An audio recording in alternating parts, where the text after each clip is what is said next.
En regardant cette vidéo, tu vas découvrir ce qui se passe tout de suite après ta mort et où va réellement ton âme après la mort.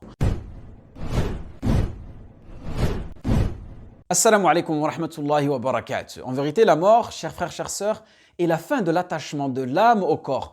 Elle est l'un des grands signes d'Allah et un symbole tangible sur sa grandeur et sa puissance que tout un chacun peut observer. Allah subhanahu wa ta'ala nous dit dans le Coran Kullu nafsin dha'iqatul maut, c'est-à-dire toute âme goûtera la mort.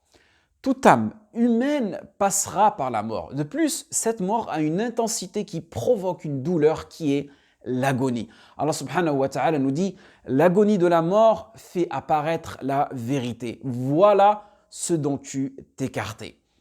وَجَاءَتْ سَكْرَةُ الْمَوْتِ بِالْحَقِّ ذَلِكَ مَا كُنْتَ مِنْهُ تَحِيدٌ.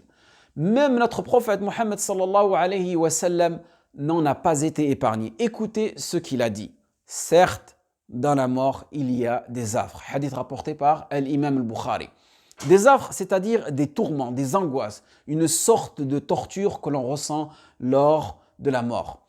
Je ne sais pas si vous avez déjà assisté à la mort de quelqu'un, mais croyez-moi, ces affres, ces tourments sont une réalité de la mort et la mort est al-haq, al-yaqin, la certitude que personne ne peut nier, peu importe qu'il soit croyant ou pas. Pour savoir ce qui se passe exactement après la mort, nous allons nous baser sur un hadith authentique, celui de Al-Barra ibn Azib, radiyallahu anhu. Il nous rapporte dans ce hadith-là, deux annonces sont faites, une bonne et une mauvaise. Commençons par la bonne annonce. Le prophète sallallahu alayhi wa sallam a dit, quand un serviteur croyant quitte ce monde pour l'au-delà, il lui vient depuis le ciel des anges blancs dont les visages sont aussi radieux que le soleil. Ils s'installent non loin de lui et sont munis de linceuls et de parfums paradisiaques. C'est alors que l'ange de la mort survient et s'assoit près de sa tête et lui dit « Ô bonne âme, sors pour jouir du pardon et de la miséricorde divine. » Elle sort en coulant comme une goutte d'eau qui s'échappe d'une outre. Quand l'ange de la mort saisit l'âme, les autres anges l'attrapent tout de suite et la mettent dans un linceul, la baignent dans un parfum ayant une odeur meilleure que le meilleur musc de la terre. Les anges ensuite remontent au ciel en portant cette âme et à chaque fois qu'ils passent auprès d'un groupe d'anges, ceux-ci disent « Qui est cette bonne âme ?» Ils répondent « C'est celle d'un tel fils ou bien d'un tel Fulan ibn Fulan » en employant les meilleurs noms que le défunt avait dans cette vie d'ici-bas. Arrivé au ciel le plus bas, on en sollicite l'ouverture qui est obtenue sitôt demandée. Au niveau de chaque ciel, l'âme est accueillie par les meilleurs anges et accompagnée jusqu'au ciel suivant, et ce jusqu'à son arrivée au 7e ciel. C'est alors qu'Allah subhanahu wa ta'ala dit « Placez les écritures concernant mon serviteur dans les plus hautes sphères du 7e ciel, puis ramenez-le à la terre, puisque c'est à partir d'elle que j'ai créé mes serviteurs, et c'est à elle que je les renverrai, et c'est à partir d'elle que je les ressusciterai. » Puis son âme est ramenée à son corps, et deux anges se présentent à lui, le mettent debout et l'interrogent. « Qui est ton Seigneur ?» Il répondit « Allah est mon Seigneur. » « Quelle est ta religion ?» ?»« L'islam est ma religion. »« Qu'en est-il de cet homme qui vous a été envoyé ?» Il répondit « Il est le messager d'Allah sallallahu alayhi wa sallam. »« Comment l'avez-vous su ?» Il dit « J'ai lu le livre d'Allah subhanahu wa ta'ala.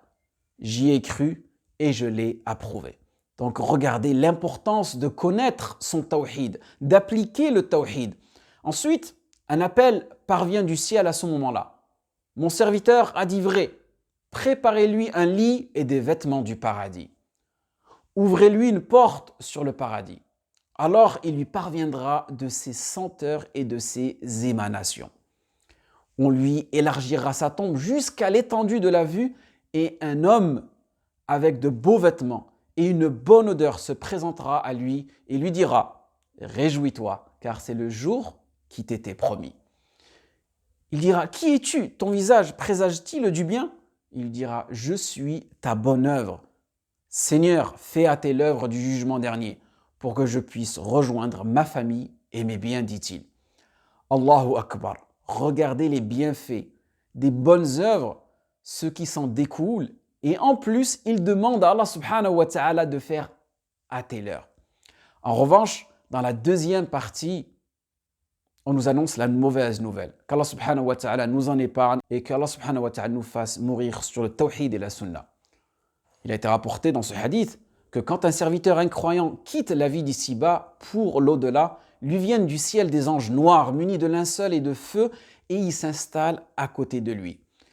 Puis l'ange de la mort viendra s'asseoir près de sa tête et dira « Ô mauvaise âme, sors pour endurer la colère et le courroux d'Allah. » L'âme se disperse alors dans son corps, mais on l'en extrait de manière à déchirer les veines comme une brosse de fer que l'on retire de la laine mouillée. L'ange de la mort la saisit et les autres anges s'en saisissent tout de suite et l'envelopperont dans leur serviette dure dont se dégage l'odeur la plus nauséabonde de la terre. Ils remontent avec cette âme et à chaque fois qu'ils passent près d'un groupe d'anges, ces anges-là disent « Qui est cette mauvaise âme ?» Ils répondent « C'est un tel, fils d'un tel, Fulan ibn Fulan », en employant les plus désagréables noms dont on l'appelait ici-bas. Et ce, jusqu'à ce qu'ils arrivent au ciel le plus bas. Puis ils en demandent l'ouverture, mais ne l'obtiennent pas. Là, le prophète sallallahu alayhi wa sallam récita le verset. Pour ceux qui traitent de mensonges nos enseignements et qui s'en écartent par orgueil, les portes du ciel ne leur seront pas ouvertes. Dans Surat Al-A'raf. Et Allah subhanahu wa ta'ala, le puissant, le majestueux, dit alors « Mettez les écritures concernant mon serviteur dans un registre placé dans la plus basse couche de la terre. Puis ramenez-le sur terre, car c'est à partir d'elle que j'ai créé les humains et c'est à elle que je les renverrai et c'est d'elle que je les ressusciterai, son âme est alors jetée. » Donc, chers frères, chères sœurs, apprenez votre tawhid et œuvrez dans cette dunya pour faire partie des gens de la première partie de ce récit authentique, les gens de la bonne nouvelle, les gens d'une vie heureuse. Car, croyez-moi, ce serait vraiment triste, dommage de faire partie des gens de la seconde partie du hadith, c'est-à-dire les gens de l'enfer. Nas'Allah subhanahu wa ta'ala al-thabat. Allahumma thabbitna ala al-iman. Demande à Allah subhanahu wa ta'ala de raffermir nos cœurs sur la bonne croyance, sur un tawhid pur, et en espérant que ce rappel a été bénéfique pour vous et moi. Waffaqakumullah lima yuhibbu wa yarda. Wassalatu wassalam ala nabiyyina Muhammad sallallahu alayhi wa sallam.